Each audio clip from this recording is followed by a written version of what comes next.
कि सबसे पहले तो मैं नीति आयोग का धन्यवाद करना चाहूँगी कि उन्होंने मुझे इस पद के योग्य समझा और ये ज़िम्मेदारी मुझको दी।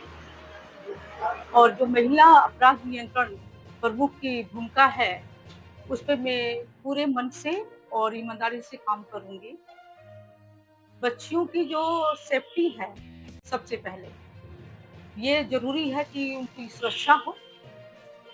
दूसरा है कि उनको राइट्स अपने पता हों, अधिकार पता हों, उसके बारे में जागरूक करना है सबको और साथ में जस्टिस, उनको न्याय मिलना चाहिए।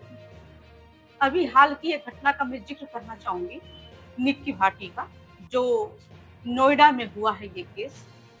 इस केस को जब मैंने पढ़ा, तो मैं अपने मन की बात बता रही हूँ कि मैं बहुत व्यथित हुई, बहुत दुखी हुई, क्योंकि वो महिला जो थी, वो पढ़ी-लिखी भी थी, सेल्फ इंडिपेंडेंट भी थी, आत्मनिर्भर थी और उसके बावजूद वो घरेलू हिंसा का शिकार हुई और साथ में उसको दहेज के लिए जलाकर मार दिया गया।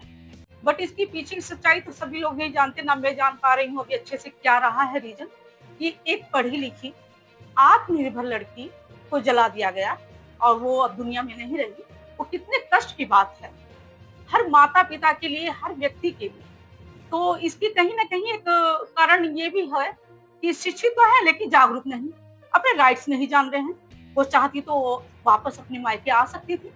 और साथ में मैं ये भी कहना चाहूँगी हर माता-पिता के लिए, जितनी खुशी से वो अपनी बेटियों को विदा करते हैं कि वो जाएँ और अपने घर संसार में सुखी रहें, उसी तरह उस बच्ची से कहें कि बेटा कभी आप कष्ट में रहें या ऐसी सिचुएशन हो जहाँ लगे कि अब मैं यहाँ नहीं रह सकती, तो उसी तरह से दरवाजे खोल के हम आपका स्वागत करेंगे। तो कहीं न कहीं ये अपराध कम होगा।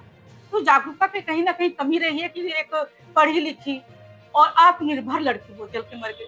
तो समाज से जब ये जो अपराध है या आप कहिए कि जो भी चीज़ें हो रही हैं महिला अपराध के रूप में कि उनके साथ जो भी घटनाएँ घटित हो रही हैं, तो ये तभी सुधरेंगी जब उनको ये पता होगा कि उनके राइट्स क्या हैं। उनको शिक्षा तो सबसे पहले ज़रूरी है। बेटी बचाओ, बेटी पढ़ाओ का नारा तो हमने दिया कि बेटी बचाओ, बेटी पढ़ाओ, लेकिन बेटियाँ बचेंगी तभी जब वो जागरूक होंगी, अपने राइट्स को जानेंगी, अधिकारों को जानेंगी, तो वो बचेंगी।